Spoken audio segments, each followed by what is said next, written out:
A business center in Moscow caught fire, where the editorial offices of propaganda media outlets working for the Kremlin's information machine are located. The fire broke out in a business center on Party Lane, where the offices of Izvestia, Zargrad, Ren TV, Channel 5, and Regnum are situated. All employees of these outlets are being urgently evacuated.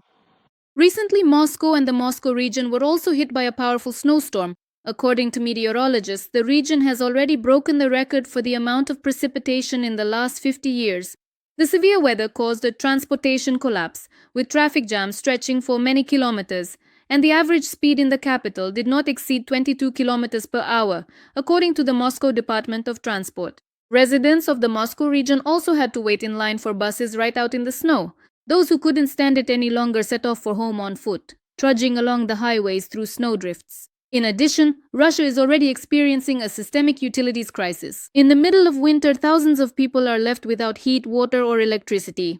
On January 28th, a blackout occurred in Penza. Part of the city was left without electricity, and at the same time, there were problems with water supply and heating. This is far from the first time that residents of Russian regions have been left without basic utilities in winter. Accidents are happening almost simultaneously in different regions. Experts say the reason is that Russia's utility infrastructure is critically worn out. At the same time, Russia continues to spend colossal amounts of money on the war against Ukraine. Hundreds of billions of rubles are being spent on armaments, mobilization, and military infrastructure. While the money is being sent to the front, Russians are left in the dark and cold.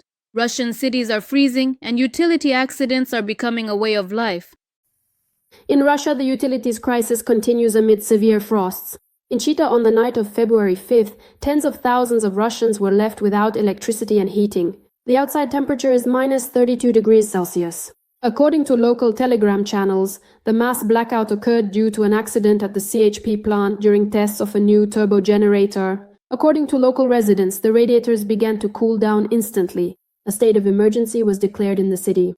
Heating problems are not limited to Chita. According to Russian media, severe frosts across most of Russia, combined with the worn-out state of utility systems in the regions, have led to a catastrophe for Russians.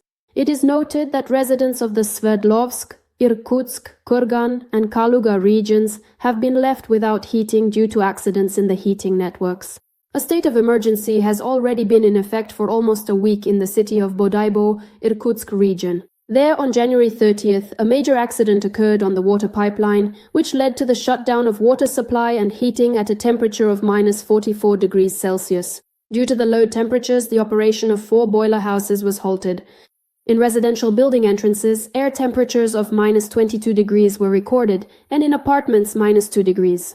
Footage of a large-scale flooding of a residential building in Khabarovsk due to a pipeline burst is also being posted online. It is noted that this residential complex gets flooded once a week. Residents have repeatedly contacted the management company asking to resolve the issue, but their requests have yielded no results. Meanwhile, widespread power outages have been recorded in Belgorod, Russia. According to Telegram channels, on February 3rd, drones attacked 2 electrical substations, after which there were widespread power outages in the region. Residents of Belgorod complained about disruptions in electricity, heating, and power supply.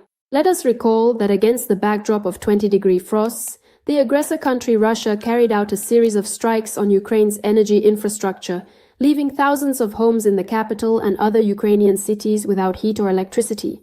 The aggressor also attacks residential buildings, as well as medical and educational institutions.